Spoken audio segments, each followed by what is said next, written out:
Aloha, it's Dave Lawrence. How are you? Big mahalo for tuning in. Today we've got a very special guest, returning guest. He checks off a lot of boxes, too. He is someone that we featured around the time of his 2011 appearance in Kailua for Record Store Day. You may or may not remember that. He's a resident of the state, actually part of our Garden Isle Ohana. His long career includes some bands, The New Cars, Runt, Naz, Utopia, string of solo radio staples, Hello, It's Me, I Saw the Light, Can We Still Be Friends, Bang on the Drum All Day, many, many more. Gifted producer, recording engineer, experiences that simply boggle the mind if you love music. From Janis Joplin to Robbie Robertson, Rick Derringer, James Cotton, Hall & Oates, Brecker Brothers. We'd be here all day if we went through the whole list. But we're speaking with him today about yet another special part of his life, his relationship with Beatle Ringo Starr. Our guest has been a sometime member of his innovative All-Starr band dating back to 1992. He's in the band again, following up their successful 2012 tour, a string through the Asia-Pacific, dates that include New Zealand, Australia, where I'll be fortunate enough to see them, Japan. And that's why we're doing a series of interviews with members of the All-Stars, starting with our friend today. It's a pleasure to welcome you back to the show, my brother, Todd Rundgren. Aloha and mahalo. Thank you so much. Thanks for having me.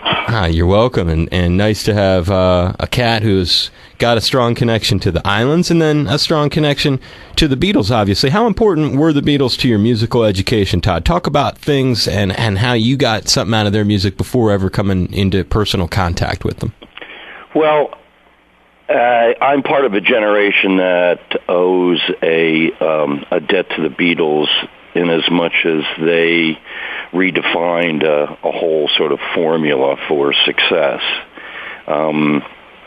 My recollection is that before the so-called British invasion, spearheaded, of course, by the Beatles, that in order to be successful in the American record market, you had to have a pretty face and precious little talent.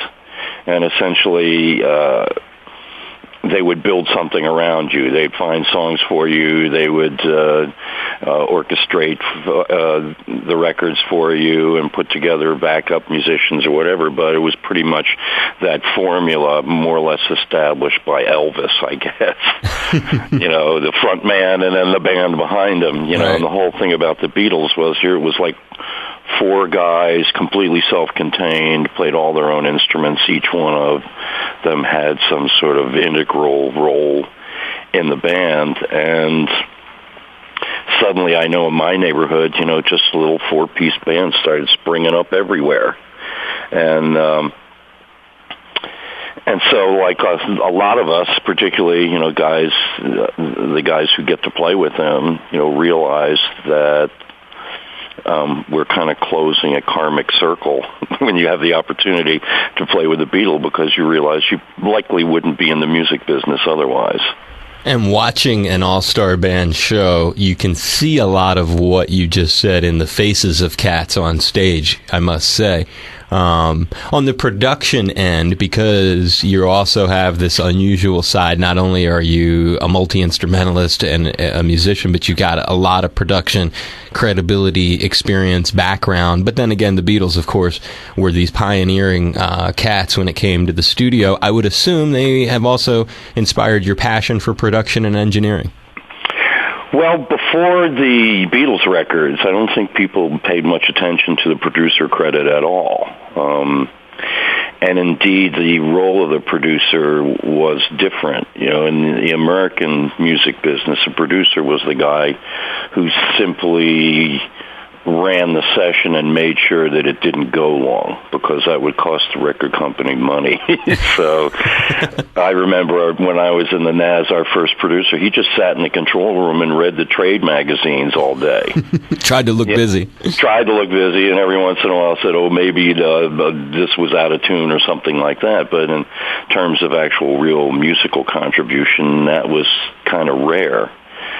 So the role of George Martin in making the Beatles records was something that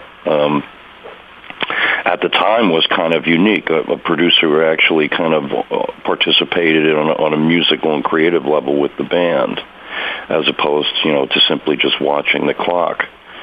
So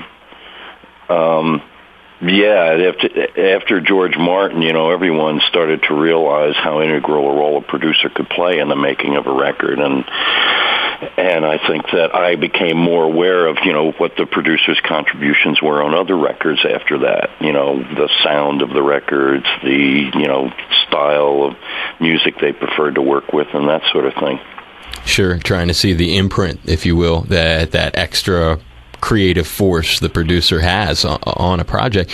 Do you have any favorite, before we get into the personal interaction with them, as we stay on this sort of removed plane where you're looking at the Beatles as this thing that we all got into growing up, did you have any favorite Beatles or Beatle member albums or songs that really were a major part of your life prior to getting involved with them professionally? Well, the great thing about the Beatles was their evolution through, various phases of music.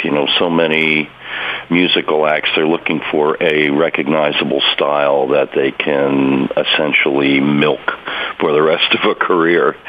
And there was something about the internal chemistry of the band, and probably about their blood chemistry as well on occasion, that caused them to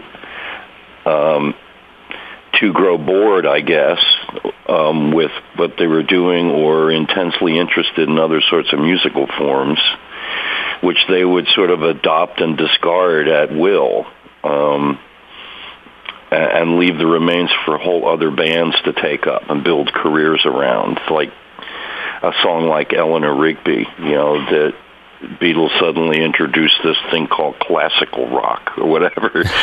And even though they move on to other things, a band like the Left Bank will build a whole career around that kind of sound. Right. And so it was not just simply, the being into the Beatles, it was the anticipation of what they were going to do next. By the time you got to, let's say, an album like Rubber Soul, everyone's starting to realize that the Beatles are on the move in a way, that they're exploring other sorts of things. They're developing as songwriters. Then you get to an album like Revolver, and everybody starts really freaking out, right. Because that's when they started aggressively messing around with the studio and other sounds, and reflecting their sort of, their drug experiences and things like that. And that's when you start to realize not simply the global impact of the band on a musical level, but how they kind of defined and reflected all the things that were going on with the generation of people. And so you learned about things like LSD from the Beatles, right. And the next thing you know, you were taking it, and so we're all your friends, you and me and everyone we know. And so, the Beatles grew facial hair. Suddenly facial hair was in, it's cultural impacts, you're saying. Yeah, they had, more than the music, they had, a kind of a unifying effect on a particular generation, and also, they were cultural icons, and and everything that they did pretty much kind of was what you had to do. And a side of it that was even more intense, which sort of, when you think about how cool it is that you have this gig and you've gotten to know him over all these years, a side of it that we didn't even talk about is like the movies. Like, as they were doing all of this music, they kept coming up with these what would be just pioneering movies that, and even animation. Well, their work with Richard Lester, of course, was significant and widely aped afterwards. The whole sort of quick cutting and forward and backwards, and almost kind of gags from the old silent film era that they would throw into the movies, and that had a lot to do with their partnership with Richard Lester, the director. Of course, there are those film moments that some of us recall with some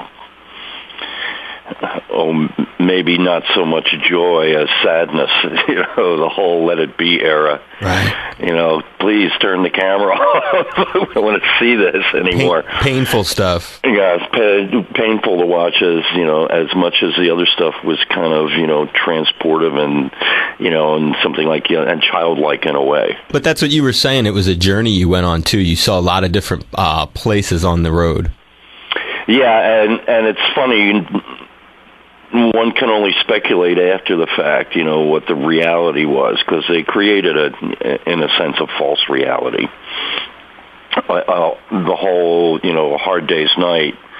Yeah, they do. They sit around in the mail car jamming, and then they go back to a hotel room and they sign, and they personally answered giant sacks of fan mail, and all of that probably never happened, or the idea that they'd just pile in a taxi and go out to a club somewhere without chaos breaking out. So they kind of created this fantasy life of what it was like, and everyone copied that as well. But you realized in retrospect that they were real people, and they had real, sometimes unpleasant interactions with each other, and they were also seeking identities of their own outside of the group. Most of them were. I think Ringo probably was satisfied just to do the occasional film. He always loved being in the band, but everyone else, they wanted to do. Well, by the time they got to the White Album, it was the equivalent of solo projects. They never even shared studio time together for most of that record. So came to realize after a while that, they were as human as anyone else. Identities, which is an important part of the Beatles thing, and getting to Ringo as a particular one, the one that you're working with. When you think about, and I guess I'm tapping your professorial sort of side, when we think about them as maybe the first band that had all four dudes were four unique personalities, is there another band that comes close to that? That way of where each of the guys was a cog. I mean, I'm thinking Led Zeppelin comes to mind, but where each guy was like an irreplaceable cog, if you will. Well, they were all kind of post,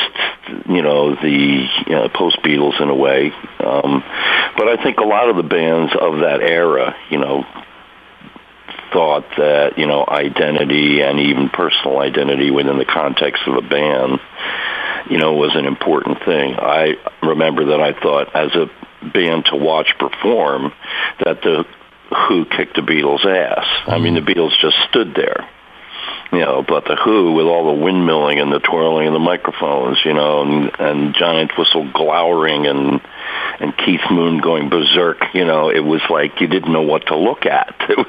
There was so much going on in that context. So that's a band in which there was a lot of personality in each guy in the band, even though they didn't represent the same pretenses as the Beatles. They didn't pretend that they all got along and were best buds. Good. They openly fought people, So, and they recognized that one guy in the band was writing all the material, and every once in a while, someone else would make a contribution, but it was pretty much acknowledged that Pete Townsend was the composer for the band. Right. It's a different dichotomy on the writing part, but similar with the personalities. Yeah, that is a good reference. You mentioned the live ferocious assault that the Who had. Had you ever seen the Beatles in concert? Only, on film or something like that. Not live. I've, seen the famous Washington D.C. show where they turn their own equipment around so they can face the other part of the audience because they're in the round, I think.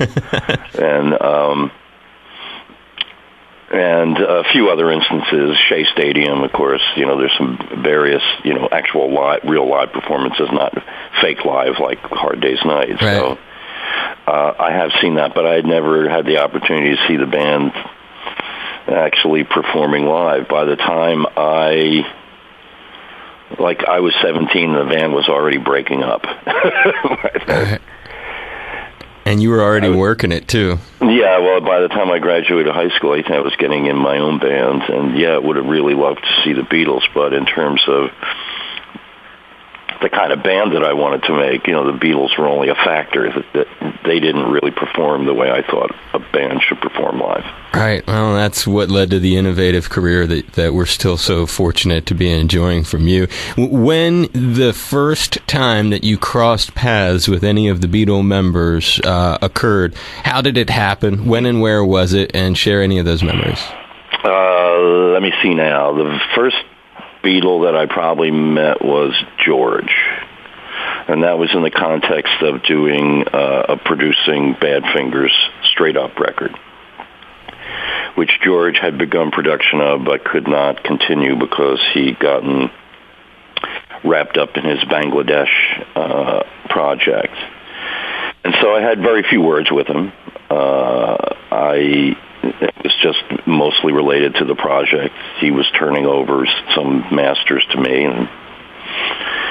and just explaining that he was too busy to do anything. So that was a brief encounter with George, and that was my only encounter with George. I don't recall whether it was Paul that I met next. I knew Linda Eastman before she actually had met Paul when I was living in New York City, and she was a photographer, and she liked to take my picture. So I did quite a number of photo sessions with Linda Eastman before she left for England and eventually met Paul. But I believe it was through her that I met him when he was in New York City at one point. And that was sort of brief. I have kind of brushed elbows with him on occasion, but not really had any deep conversations with him either. Similarly, I once met John at a place called Over the Rainbow in L.A. when he was sowing his wild oats with Harry Nilsson. Early 70s stuff. Yeah, he was trouble. And that's what I hear. And somebody introduced me to him and said a brief hi. We didn't really exchange much banter either. And then I last met Ringo. And I met Ringo because, this was after the Beatles had broken up, and there was a kind of a one-off gig that we put together for the Jerry Lewis Telethon, a kind of, quote, super group that was going to put on a little dance party for Jerry's kids. And Ringo was in that band, and so was Bill Wyman, and I was in it, and a couple other people. And we, rehearsed a few songs in the afternoon and then played a little show that evening, mostly kind of a jam, all easy songs, and we had a lot of fun. And I think it was the memory of that experience that caused Ringo to contact me when he started doing the All-Starr band thing. What year had the Jerry Lewis thing been? That was like 1979 or something, I think. Okay, so it was a ways back there. That was your first. So you did cross paths with him way back then. Then about 10 years later, he starts the All-Starr band in 89. Had you interacted with him at all in the interim? Really not much at all, no. Okay. Well, he went through a whole life change in that interim as well. In 1979, he was still a wild and crazy guy. And he essentially cleaned up his act between then and the time he started the All-Starr thing. And so I imagine he spent a lot of time with people who were helping him with his, reinvention at that point. And I didn't, I wasn't living in L.A. I haven't lived in L.A. I lived in L.A. 1 year in 1971, and that was it. So, people sometimes think that everyone in show business knows each other and hangs out with each other, but I'm a fairly kind of private guy, and I live out here in Kauai, and I don't really schmooze that much, so it was more or less out of the blue. But my manager, who did live in L.A., still lives in the L.A. area, but he always did make it a point to schmooze, and so he always stayed in contact with Ringo, particularly Ringo's wife, Barbara Bach, and my manager's wife were involved in some charitable things together. So they were actually socially sort of close, and that's how I think that my name somehow remained in contention.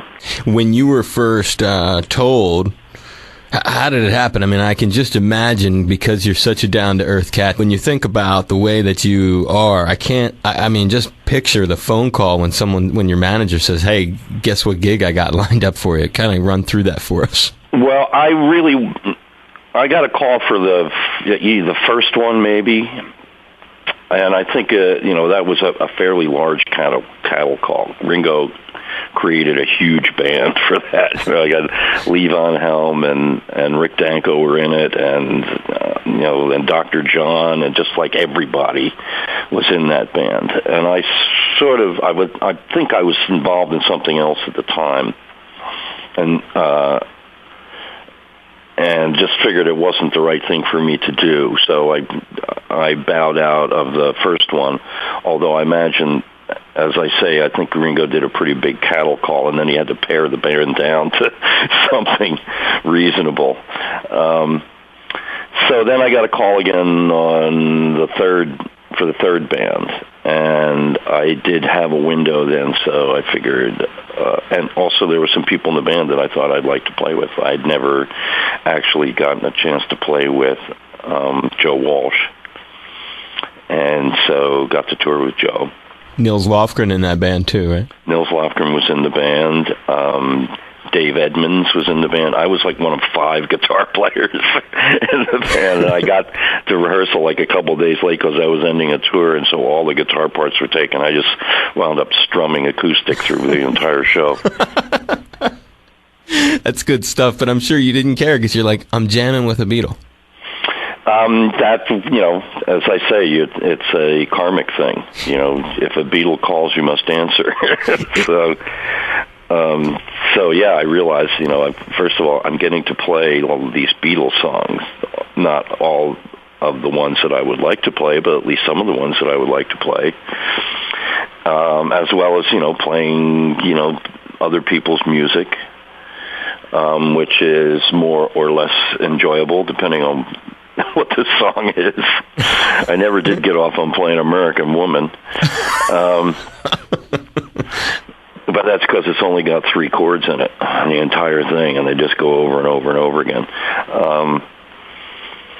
And then I got a call again several years later with a somewhat smaller band, but in a sense, a little bit more refined unit in some ways, because that had Gary Brooker in it, and I loved playing those Procol Harum songs stuff. So. And what about Jack Bruce, Cream? And Jack Bruce, that was heavy. I think that was the first time I played with Jack. Yeah, I played with Jack in other contexts, but I think that was the first time. So I got to, play Sunshine of Your Love and all that other stuff. That was fun. When these things happen, so you get selected, you're going to do the gig, how much rehearsal and prep time was there, and how did the set list come to be, where you guys each end up with your big hits? Does he say, I want you to do these, or do you just kind of do it on your own? Well, the very first tour, he didn't, it's quite obvious you got to play some of your, more obvious hits, so there were a couple obvious ones in there, but he, for instance, let me perform Black Mariah. He would just leave the stage when that song was on. But the first tour, he would leave the stage a lot. He would come on and off quite a bit and let Zach just carry some of the songs. But he just found that the Black Mariah too complicated, too many stops and starts and odd measures and junk in it. So he said, go ahead, play it. And I wanted to play it again on this more recent tour, and he suggested that he'd rather have me play something more familiar to the audience. But having said that, we started out the tour doing Hello, It's Me, and by the time we got a couple weeks into the tour, I talked them into swapping in Love Is the Answer instead. Just because it went with, Ringo's Peace and Love thing better. Because, sure. Because Hello, It's Me, it's just like me. I dig you. I like that. And, the band does a great job with it, and Ringo likes the song, so everything worked out fine. Do you get personal time with him when you're not on the road? Is there any interaction, or is it strictly business? No, we travel together. Always have. Always have. He travels with the band.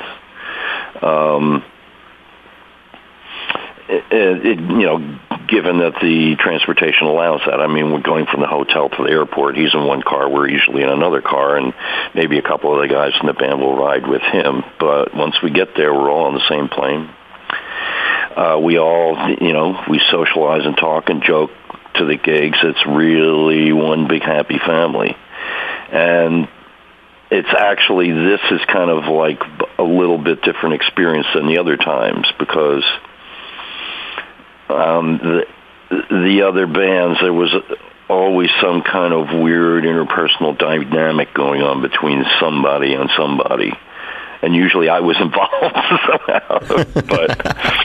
But I think Ringo didn't really want to get involved in any of that, so he would kind of like keep his space. But, he's gotten to a point that he's become really kind of comfortable with himself. He's extremely friendly with your guests and families before the show. He just loves to hang out. He loves to joke. He invited us to his room to watch, during rehearsals, to watch the guy walk across the falls. Oh, cool. Because our very first gig was actually in Niagara, Canada. And as far as rehearsals go, I mean, this recent one, we rehearsed for 10 days. We had 10 days before we played the first gig. And that's probably because, we had this particular group of musicians had never played together before. And Ringo doesn't like to... When we're doing the rehearsals, the show is, close to 2 hours long, and while we do want to get everything correct, the whole idea of playing one song 20 times in a row doesn't really appeal to anybody. So the rehearsals usually are... The show, sort of. Yeah, we kind of go through the whole show, and then everybody's constantly making notes of the things that they don't know, and correcting parts and things like that. And so it kind of evolves, but it isn't like, let's get this song exactly right, and then let's get this song exactly right. We're working on everything all the time.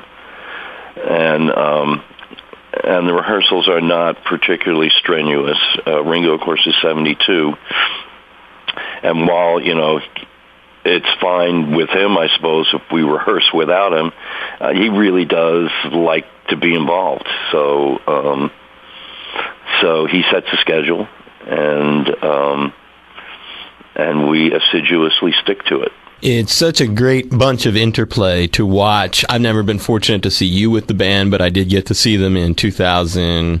I saw his 70th birthday show, so it was 2010, the one where Sir Paul came out, and you weren't one of those like 30 people that he brought out for with a little help, were you, that night? I doubt it. I think that was his 70th birthday was in New York, and I was gigging, as I recall. Yeah, it was at Radio City. But the thing I was commenting on was like the way you guys all look at each other, the folks in the All-Stars, and the mutual sort of like, it's fun to kind of work on each other's songs. It's kind of interesting to see you guys complementing each other's work, adding little bits that are kind of special to see these hits that we all know and love, but you're really adding something to another person's repertoire.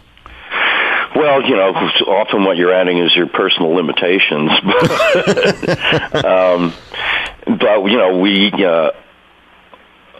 I think, for most of us, we aren't really about trying to play the songs exactly as they were originally recorded. We've had actually this discussion in the context of the band. And, some of the guys in this current band have gone through previous incarnations and recall how unpleasant it is when somebody gets overly anal about a particular song, just trying to play it exactly the way it was originally recorded instead of, making your own kind of contribution to it. Right. And so, I know that I personally am not going to harangue anybody about how they play my song. If it's recognizable, that's fine with me. I know what I'm supposed to do. Right. and I try and make my contribution to whatever anybody else is doing. And if I get my part wrong, I'm thankful to have them correct me. But otherwise, a lot of it is just listen to the record and try and find some way to fit in there. But most of us are not getting like charts to read or anything like that. But you do listen to the record then on some of these things? Oh yeah. Well, in particular, Ringo had an album come out 2012. Yeah, in 2012, and so there's songs that you have never heard before, which you would like to become somewhat familiar with. Right, no question. And maybe some of the other cats. Anything like the Toto, did you have to go and get that on a record or something? Well, we have, the crew is worthy of note as well. We have probably some of the best. This is such a great gig that Ringo can attract, the best stage techs as well as the best talent. And so they have things set up pretty well that if we need, a refresher on anything, we just call it out and it miraculously starts playing. Amazing. So, every once in a while, it's funny. Sometimes, actually, people will be playing the Beatles songs wrong. Which seems like nearly impossible, and have been doing so for a long time, and it's not until we listen to the record that we confirm it.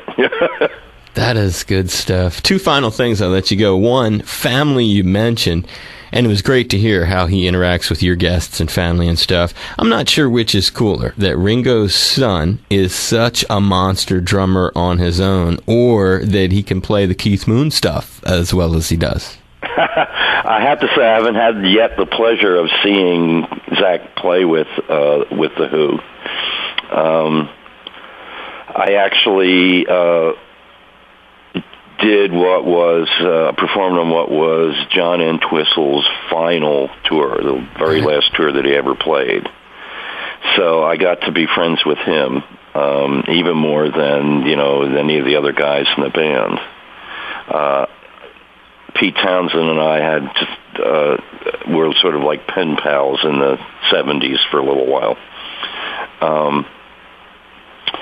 But ever since then, I have kind of been a little bit wary, what The Who might be like without, the rhythm section, the original rhythm section. But I would like to see see what Zach does with it. And that's understandable you would feel that way. I've been going back to like 96 when they did that Quadrophenia tour with Gary Glitter and Billy Idol. That was the first time I saw Zach with them. I guess that was his first tour with them, and then saw him again in 2000, and they came here and stuff. He's just such a man. Does he add a lot to that band? So sometimes I always think, when I think of Ringo, I'm like, man, I don't know which I want to tell him first, like how cool it is that his kid is such a stand-up monster, or I want to ask him, how does your kid get all those like Keith licks so perfectly? It's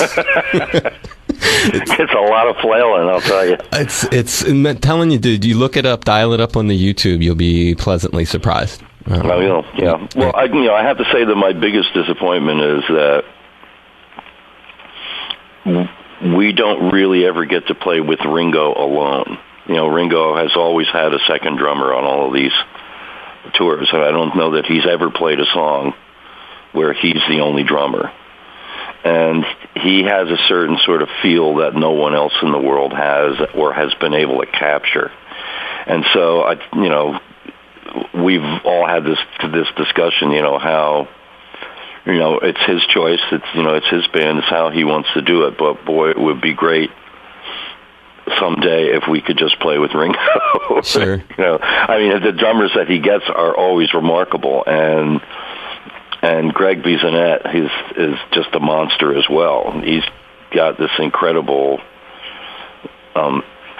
flexibility and sort of, ability to disconnect his limbs and have them all doing different things that seem impossible. So, it's not that it's, there's any disappointment at all in playing with Greg or any of the drummers that Ringo chooses to play with, but we all recognize that he is, in his own simple way, still one of the world's greatest drummers, and we'd all love if one day we could just play with him.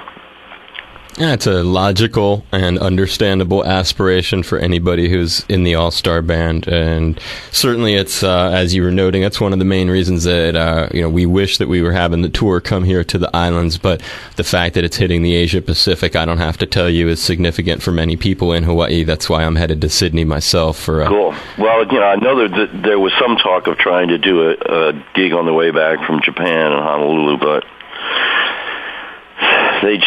we were hoping that we were going to go other places in the Asian Pacific area, but just didn't come together.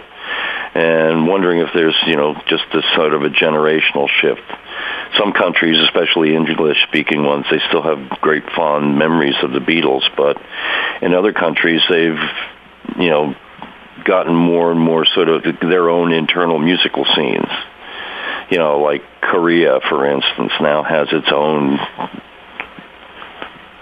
kind of its own distinguishable style, K-pop music, and right. And so they've got their own stars and their own idols and stuff, and maybe they don't even remember the Beatles anymore.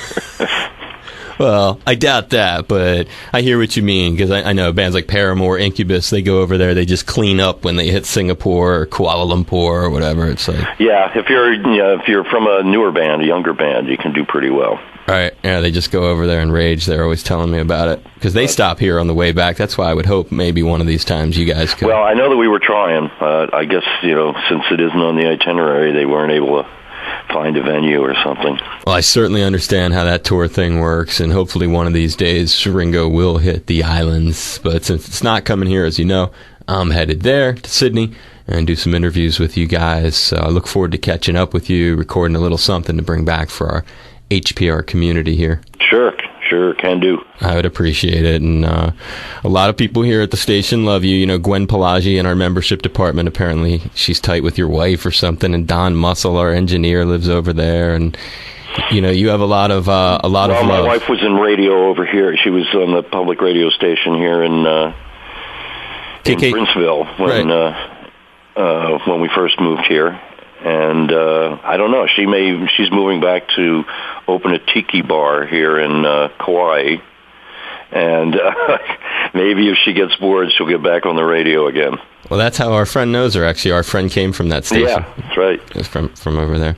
Hey, did you have fun today? Was this okay? Yeah, it was fine. Appreciate it, Todd. And thank you very much. I've had a pleasure talking with you. I look forward to seeing you in Sydney, and thank you for the great stories. It was a really fun interview. No problem. Thank you. Take care. Aloha, Todd. Hey, bye-bye. Bye.